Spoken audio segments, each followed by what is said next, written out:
Well, it's kind of hard to even put into words the example that Glenn lived. He was a role model. He was a role model for love and service. Really kind of made everybody feel important, and like he really listened to everybody. Like you would tell him something and he would have a question off of something you said that you would just never expect him to have. And of course he's always asking, how are you doing? And then you could give him some answer and he would say, no dude, like how are you really doing? Right, like if he sees you down, he's coming to lift you up, that's for sure, so. He knew how to like approach people and guide people with positivity. I think he had a genuine interest in knowing about every single guy that like walked through these doors. He really cared about people. He cared more about people than I think he cared about himself. So Glenn was one of the first people I met like in sobriety. We were going to the meeting in Dallas with a lot of people, and him and one other guy would always kind of like wait for me and look for me and talk to me. There's like 150 people in this room, so it was overwhelming. But Glenn just kind of had a way to make you feel welcome and special. And there's probably like one person that would say that about me, like when I came to the meeting, he was, but everybody says the same thing about Glenn. He just had a mind that could like remember lots of things and just make you feel real important, He'd come out real regular before family day and give the guys haircuts and get them looking good for family. And, when he started doing this, he would come in and he would stack 2 or 3, 4 chairs on top of each other. Several of us got to talking and we decided to try to find him a chair.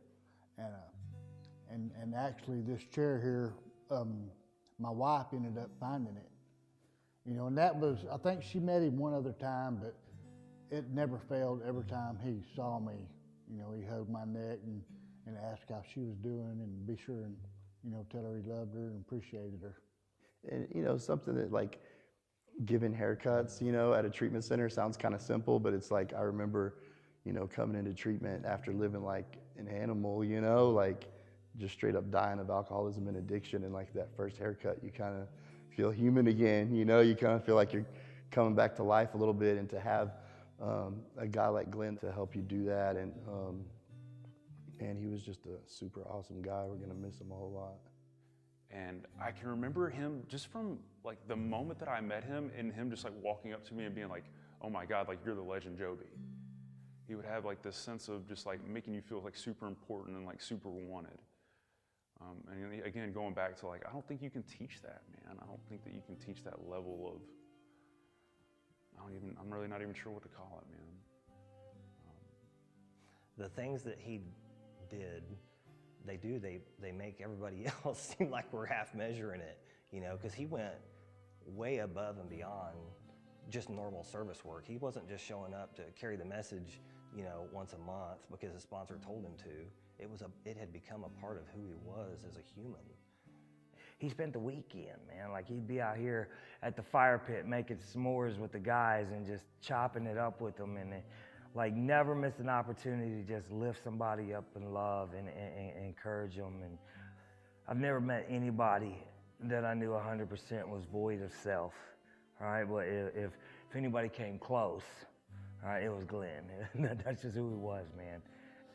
And I got some test results back that I was like really, like just terrified over. And he goes, well, I remember he says, it's gonna be tough, right? It's gonna be tough. You might have to do a lot of things that you don't wanna do, and they're gonna get on your nerves, and you're not gonna like them, and and you're gonna make things difficult, but you're just gonna keep going, and you're gonna keep pushing forward, and you're gonna call me every day. That was Glenn, you know what I mean? And I love him to death for it, because he was the most annoying friend I had. He would text me constantly, what they say, what's going on, did you hear anything, He was annoying, with it, but he was relentless, and he wanted to make sure that I knew that he had me. you know, that he was there, you know, and I wasn't by myself. Oftentimes, I would have conversations with my parents about conversations that me and Glenn had, and my parents would gain something from those conversations. So essentially, Glenn was affecting people that he wasn't even in contact with. I think that that's the transformation that we all hope comes from working a program of recovery, is like, I want to be like this guy.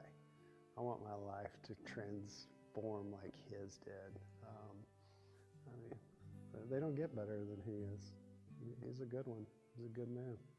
You would just look at what he did for Brazos and what he did for the clients here and be like, man, that guy does a lot of service work. That guy's real active.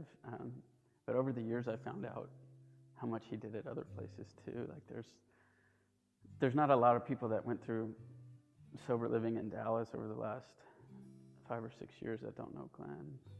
He just had a real way of loving people, and you knew that Glenn loved you, even if you just knew him for a couple days. I'm just gonna miss him, you know.